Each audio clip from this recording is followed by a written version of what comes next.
Hi, everybody. My name is Nicole. I'm the mother of a adult son who's 24 years old, who is currently in recovery, thank God. I just want to say thank you so much to Oasis and everybody that I know in this room has worked tirelessly to bring a change in the stigma attached to this disease and the recovery.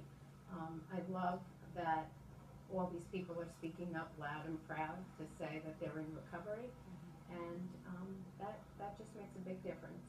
A little bit about my story. My son grew up on the North Fork of Long Island, and he was a National Honors student. He graduated from Mattituck High School with a 3.8 GPA and an academic scholarship, and went away to college. Within a year, he came back, and he was addicted to heroin. To say that we were not just bowled over, and I can't even begin to tell you. And what happened then began, where do I turn, and what do I do, and how do I help him? Of course, he went to treatment, and 28 days later I thought, oh great, I have my son back and he's going to be well. But what I was just beginning to learn, that the continuum of care and recovery is a lifelong process. I really didn't know where to turn. This recovery center is amazing. Had there been something like this for my son and for myself, I would say that things would have been a lot different. My son is, as I mentioned, living in Florida, and he is in recovery, thank God.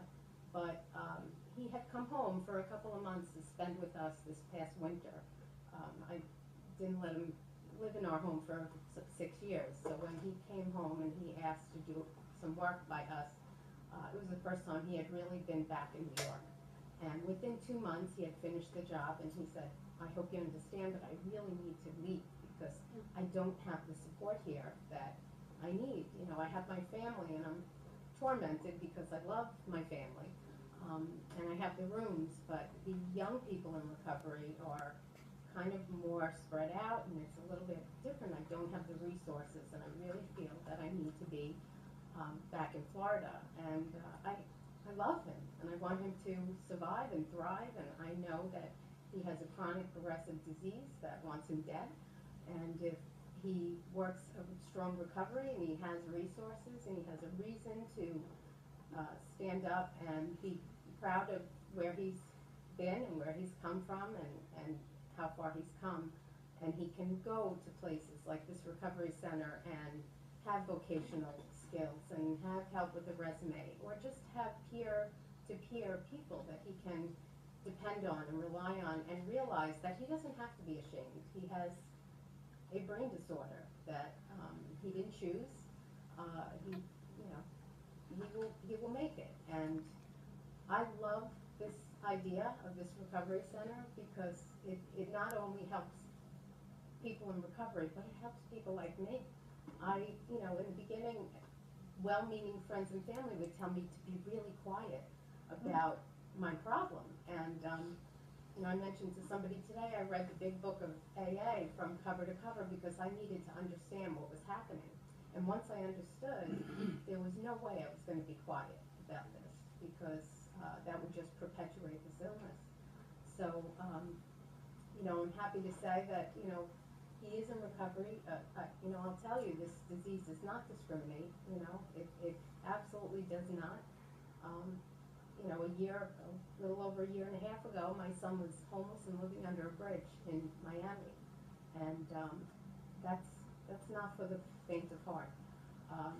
I received a call at 2:30 in the morning one night from a very good friend who's an activist, and she said, I have it on good authority that I don't think your son's going to make it through the night, and I wouldn't live with myself if I didn't tell you that. And she said, please, do what you want with that. And I called him, and we spoke for about 3 hours. It was the calmest I ever was. I offered him help, as I had done so many times before, and he refused it. And the last words I said to him were, if I never see you again, please know how very much you are loved. So having a child that lives so far away from me is difficult, but if he thrives because he has the support services that he has, where he is, then I can live with that. And I have said to him often, through the battle, if I never saw you again and knew you were okay, I would live with that. So I'm so grateful to everybody in this room. I'm amazed at the people I've met on this journey. I sent a text to my son this morning, and he said, Mom, just, speak, ask God to speak through you, and ask God to guide your words, and you'll be fine. So thank you so much to everybody. I'm so grateful, and this is going to be big stuff. New York is rocking this recovery thing, and I love it. So, thank you.